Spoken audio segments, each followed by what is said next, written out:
Chapter 5. Luke ate every meal after that on the bottom step. It became a habit, but a hated one. He had never noticed before, but Mother often spoke too softly to be heard from any distance, and Matthew and Mark always made their nasty comments under their breath. So they would start laughing, often at Luke's expense, and he couldn't defend himself because he didn't know what they had said. He couldn't even hear Mother saying, "Now be nice, boys." After a week or two, a lot of time, he didn't even try to listen to the rest of the family's conversation. But even he was curious the hot July day when the letter arrived about the pigs. Matthew brought the mail in that day from the mailbox at the crossroads a mile away. Luke had never seen them, of course, but Matthew and Mark had told them there were 3 mailboxes there, one for each of the families that lived on their road. Usually the gardener's mail was just bills or thin envelopes carrying curt orders from the government about how much corn to plant, which fertilizer to use, and where to take their crop when it was harvested. A letter from a relative was a cause to celebrate, and Mother always dropped whatever she was doing and sat down to open it with trembling hands, calling out at intervals, "Oh, Aunt Effie's in the hospital again," or "Tisk, Elizabeth's going to marry that fellow after all." Luke almost felt he knew his relatives, though they lived hundreds of miles away. And of course, they didn't even know he existed.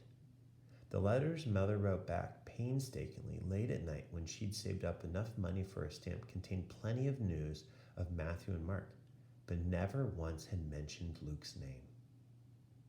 This letter was as thick as some from Luke's grandmother, but it bore an official seal, and the return address was an embossed Department of Human Habitation Environmental Standards Division. Matthew held the letter at arm's length, the way Luke had seen him hold dead baby pigs when they had to be carried out of the barn. Dad looked worried the minute he saw the letter in Matthew's hand. Matthew put the letter down beside Dad's silverware. Dad sighed. "Can't be anything but bad news. No use ruining a good meal. It can wait," Dad said. He went back to eating chicken and dumplings. Only after his last belch did he turn the envelope over and run a dirt-rimmed fingernail under the flap. He unfolded the letter. "It has come to our attention," he read aloud. "Well, so far I understand it." Then he read silently for a while, calling out at intervals, "Mother, what's awful?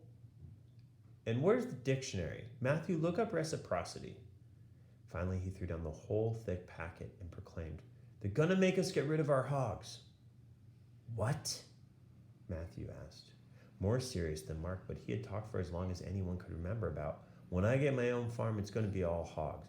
I'll make the government let me do that. Somehow." Now he looked over Dad's shoulder.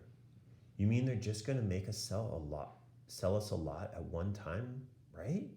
But we can build the herd back up." "Nope," Dad said. "Those people in them fancy new houses won't be able to stand pig smell, so we can't raise hogs no more." He threw the letter out into the center of the table for all to see. "What'd they expect, building next to a farm?" From his seat on the stairs, Luke had to hold himself back from going to fish the edge of the letter out of the chicken gravy and look at it himself. "They can't do that, can they?" he asked. Nobody answered. Nobody needed to. Luke felt like a fool for asking so soon, as soon as the words were out of his mouth. For once, he was glad of his hiding place.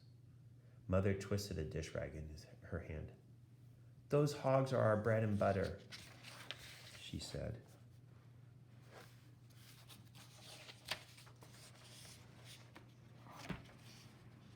"With grain prices the way they are, what are we going to live on?" Dad just looked at her. After a moment, so did Matthew and Mark. Luke didn't know why. Chapter 6. The tax bill arrived 2 weeks later, the day Dad, Matthew,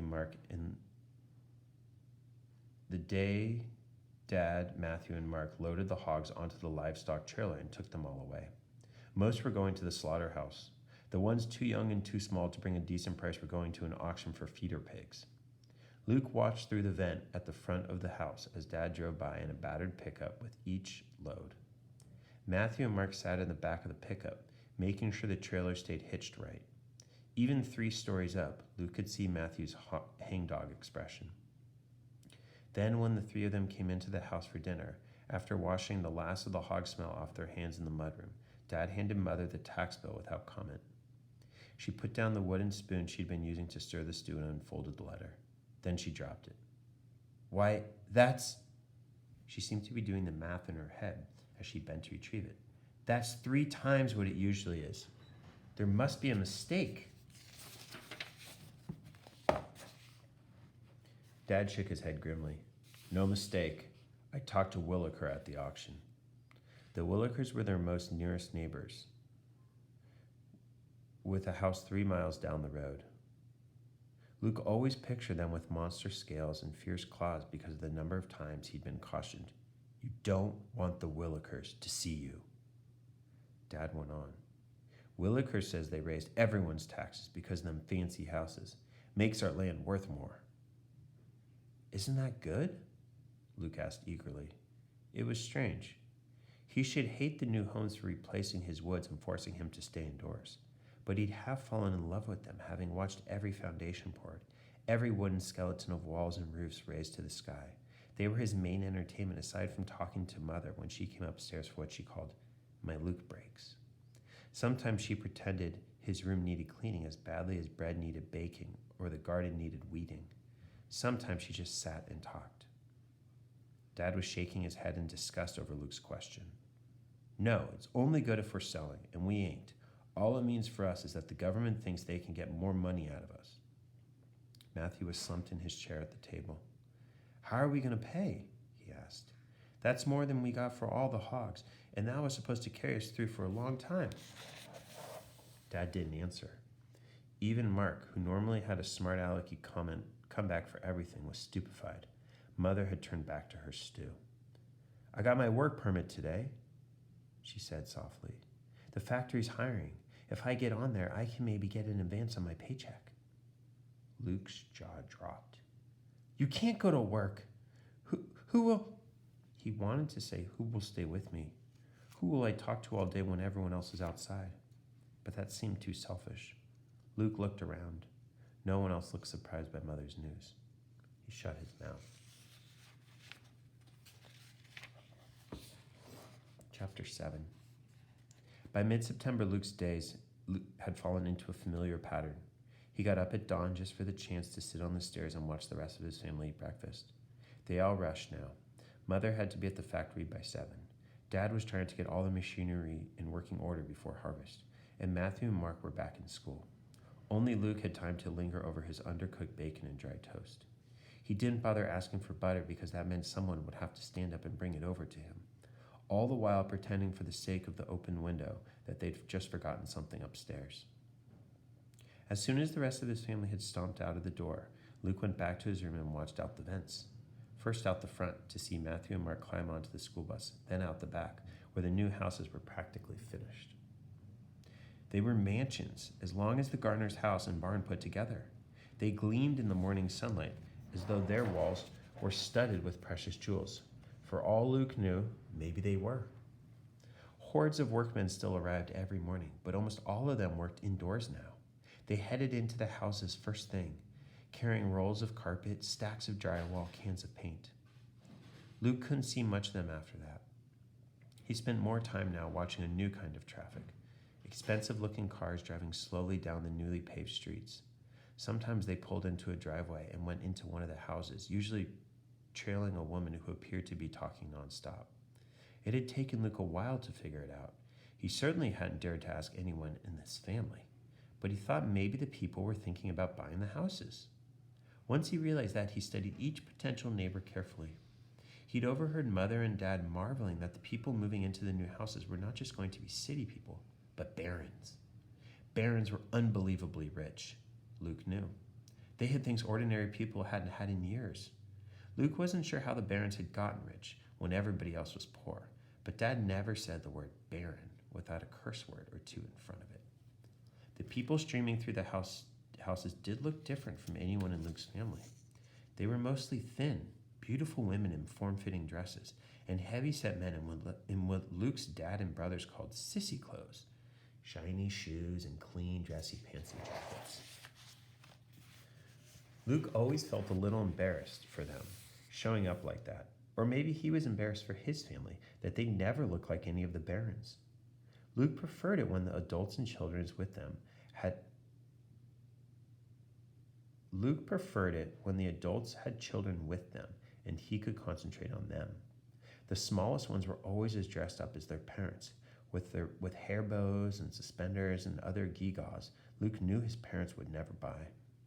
The older kids usually seemed to be wearing whatever they'd grabbed first out of their closet that morning. Though he knew no one would dare show up with 3 kids, he always counted 1, 2, 1, 1, 2. What if a family with just 1 kid moved in behind them, and he sneaked into their house and pretended to be their second child? He could go to school, go to town, act like Matthew and Mark? What a joke. Luke living with Barons? More likely he'd be shot for trespassing or turned in. When he began thinking things like that, he always jumped down from his perch by the vent and grabbed a book from one of the dusty stacks by the eaves. Mother had taught him to read and do math as much as she knew herself. "At least we have a few books for you," she often mumbled sadly when she left in the morning. He'd read all their books dozens of times, even the ones with titles like Disease of the Porcine Species and Common Grasses of Our Countryside. His favorites were the handful of adventure books, the ones that let him pretend he was a knight fighting a dragon to rescue a kidnapped princess, or an explorer sailing on the high seas, holding tight to a mast while a hurricane raged about him. He liked to forget he was Luke Gardner, 3rd child hidden in the attic. Sometime around noon, he'd hear the door from the mudroom to the kitchen swing open, and he'd go down and eat at the same time as his dad. Without Mother, there were no homemade pies now, no mashed potatoes, no roast that sent good smells throughout the house. Dad always made 4 sandwiches, checked to make sure no one could see him, then handed 2 of them to Luke in the stairwell. Dad never talked. He'd explain that he didn't want anyone overhearing him and wondering. But he did turn the radio on for the noon farm report, and there was usually a song or two after that, before Dad silenced the radio and went outside to work again. When Dad left, Luke went back to his room to read or watch the houses again. At 6:30, Mother came home, and she always stopped in and said hi to Luke before rushing out to do a whole day's work in the few hours before bedtime. Usually Matthew and Mark came up to visit him too, but they could never stay long either. They had to help Dad before supper, then do homework afterwards, and they always had been nicest to Luke outdoors. Before the woods came down, the 3 of them often played kickball or football or spud in the backyard after school and chores. Matthew and Mark always fought about who got to have Luke on his team, because even if Luke wasn't very good, 2 boys together could always beat the 3rd. Now they played half-hearted games of cards or checkers with Luke, but Luke could tell they'd rather be outside. So would he. He tried not to think about it. The best part of the day came at the end, when Mother tucked him in. She'd be relaxed then. She'd stay for an hour sometimes, asking him what he'd read that day, or telling him stories about the factory. Then one night, when she was telling how her plastic glove had gotten stuck in a chicken she de-gutted that day, Mother suddenly stopped in the middle of a sentence. "Mother?" Luke said. She answered with a snore. She'd fallen asleep sitting up. Luke studied her face, seeing lines of fatigue that hadn't been there before, noticing that the hair around her face now held as much gray as brown. "Mother?" he said again, gently shaking her arm. She jerked. "But I cleaned the chicken. Oh, sorry, Luke. You need tucking in, don't you?" She fluffed his pillow, smoothed his sheet. Luke sat up. "That's okay, Mother. I'm getting too old for this He swallowed a lump in his throat. "Anyway, I bet you weren't still tucking Matthew or Mark in when they were 12. "No," she said quietly. "Then I don't need it either." "Okay," she said. She kissed his forehead. Anyhow, then turned out the light. Luke turned his face to the wall until she left. Chapter 8. One cool rainy morning after a few weeks later, Luke's family left in such a rush, they barely had time to say goodbye. They dashed out the door after breakfast, Matthew and Mark complaining about their packed lunches. Dad calling back, "I'm going to the auction up at Scheitlitzville. Won't be home until supper." Mother hurried back and handed Luke a bag of cracklings and 3 pears and some biscuits from the night before. She muttered, "So you won't get hungry," and gave him a quick kiss on the head. Then she was gone too. Luke peeked around the stairway door, surveying the chaos of dirty pans and crumb-covered plates left in the kitchen. He knew not to look out as far as the window, but he did anyway. His heart gave a strange jump when he saw the window was covered. Someone must have pulled the shade the night before to try to keep the kitchen warm and then forgotten to raise it in the morning. Luke dared to lean out a little further. Yes, the shade was down on the other window too. For the first time in almost 6 months, he could step out into the kitchen and not worry about being seen. He could run, skip, jump, dance, even on the vast linoleum without fear. He could clean up the kitchen and surprise Mother. He could do anything.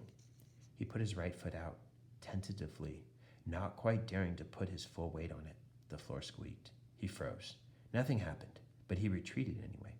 He went back up the stairs, crawled along the second-floor hallway to avoid the windows, then climbed the stairs to the attic. He was so disgusted with himself, he could taste it. "I am a coward. I am a chicken. I deserve to be locked away in the attic forever," ran through his head. No, no, he countered to himself. "I'm cautious. I am making a plan." He climbed up onto the stool on top of a trunk that served as his perch for watching out the back vents.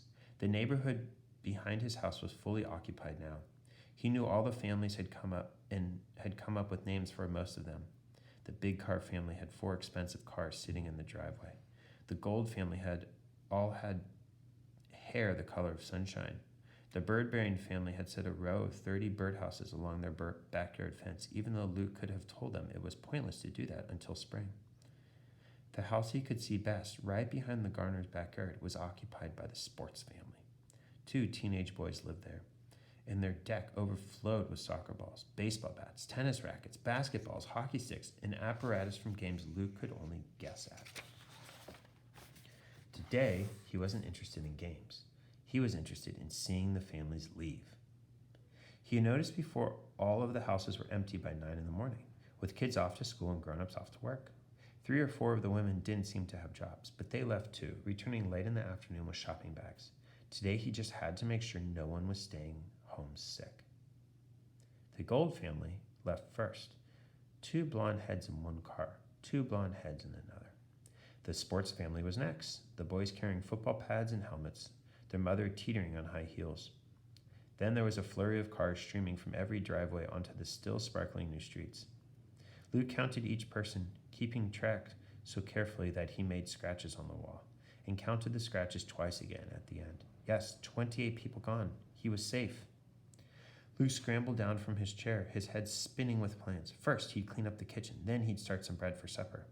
He'd never made bread before, but he'd watched Mother a million times. Then maybe he could pull the shades in the rest of the house and clean it thoroughly. He couldn't vacuum. That'd be too loud.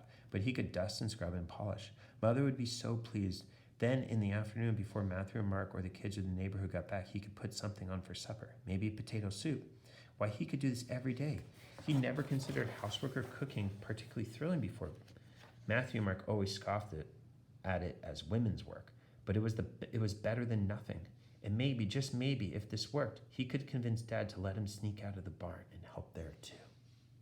Luke was so excited he stepped into the kitchen without a second thought this time. Who cared if the floor creaked? No one was out there to hear it.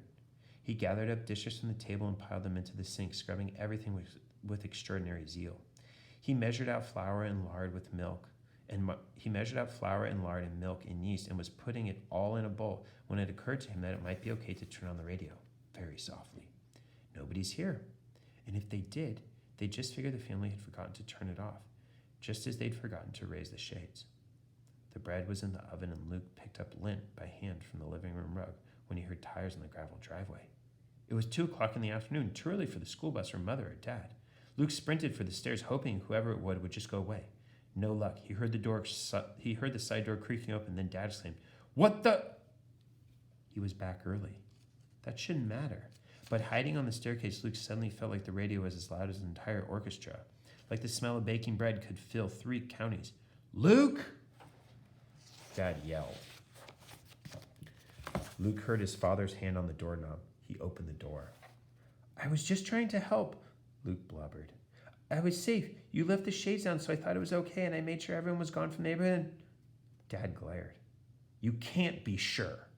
People like that, they get deliveries all the time. They get sick and come home from work. They have maids come during the day. Luke could have protested no. The maids never come before the kids get home from school, but he didn't want to give himself away any more than he had already. The shades were down. I didn't turn on a single light. Even if there were 1,000 people back there, nobody would know I was here. Please, I just got to do something. Look, I made bread and cleaned up it. What if a government inspector came or someone had stopped by here? I would have hidden like always. Dad was shaking his head. And leave them smelling bread baking in an empty house? You don't seem to understand. You can't take any chances. You can't because...